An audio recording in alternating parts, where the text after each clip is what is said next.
1 dari 5 kematian itu disebabkan oleh kotornya udara.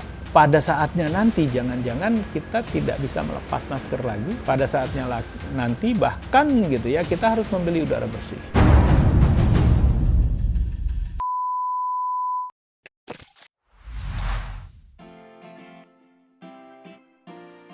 Saya ngajar di ITB.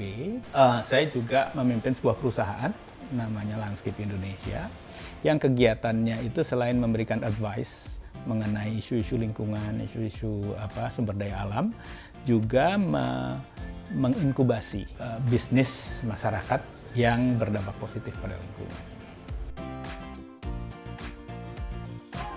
Mungkin karena gini ya, kecintaan saya terhadap lingkungan. Ya, jadi dari dulu memang akhirnya saya mendedikasikan dirilah gitu ya. Lingkungan hidup itu kan bagian dari pembangunan berkelanjutan ya.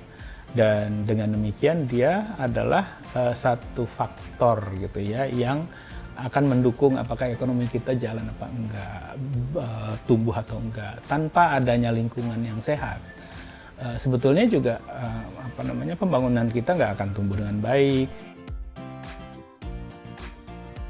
Ini ada satu studi terakhir ya yang memperlihatkan bahwa ternyata 1 dari 5 kematian itu disebabkan oleh kotornya udara gitu ya.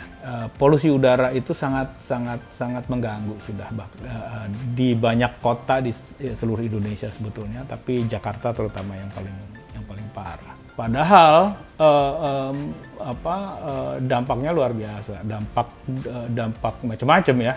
Dari tadi itu kita nyebutnya kematian tambahan ya, kematian yang tidak diinginkan. Kemudian juga menurunnya IQ ya, menurunnya kemampuan kita untuk belajar, permasalahan dengan sistem pernafasan ya kan.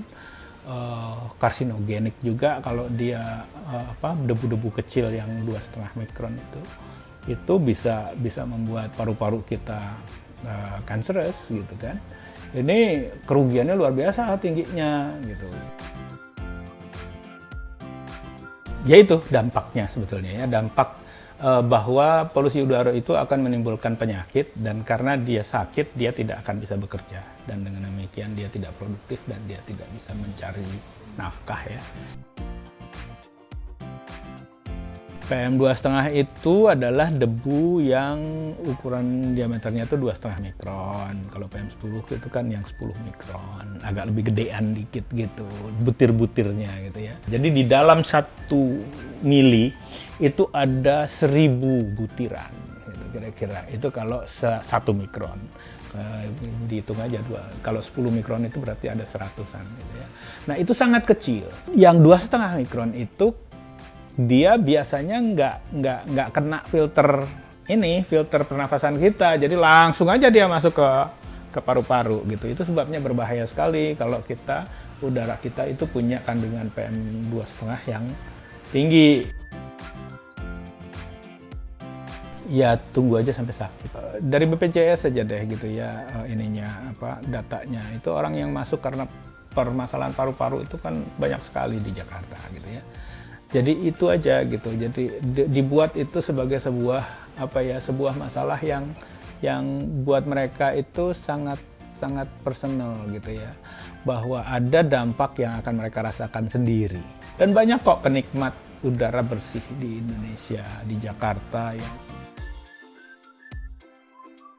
Kalau tidak dilakukan apa-apa ini akan makin tinggi. Kalau itu tidak dilakukan dan polusi akan semakin tinggi, yang harus membayar nantinya adalah kita. Pada saatnya nanti jangan-jangan kita tidak bisa melepas masker lagi. Pada saatnya nanti bahkan gitu ya, kita harus membeli udara bersih gitu. Jadi udara yang kita pakai untuk bernapas itu adalah udara yang dimasukin ke dalam kaleng gitu. Mirip dengan apa yang kita lakukan sekarang dengan air minum gitu ya kan. Zaman dulu kita bisa minum air dari mana-mana ya kan. Sekarang kan harus beli air botolnya gitu kan, beli air galonnya dan sebagainya. Kita nggak bisa lagi meminum air.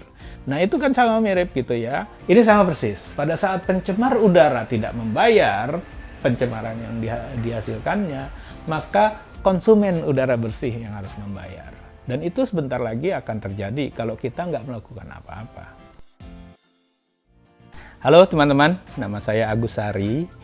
Saya ingin mengajak teman-teman untuk ngobrol mengenai udara bersih. Karena apa? Karena udara adalah kebutuhan hidup kita yang paling utama. Ikuti Bicara Udara sekarang dan selanjutnya.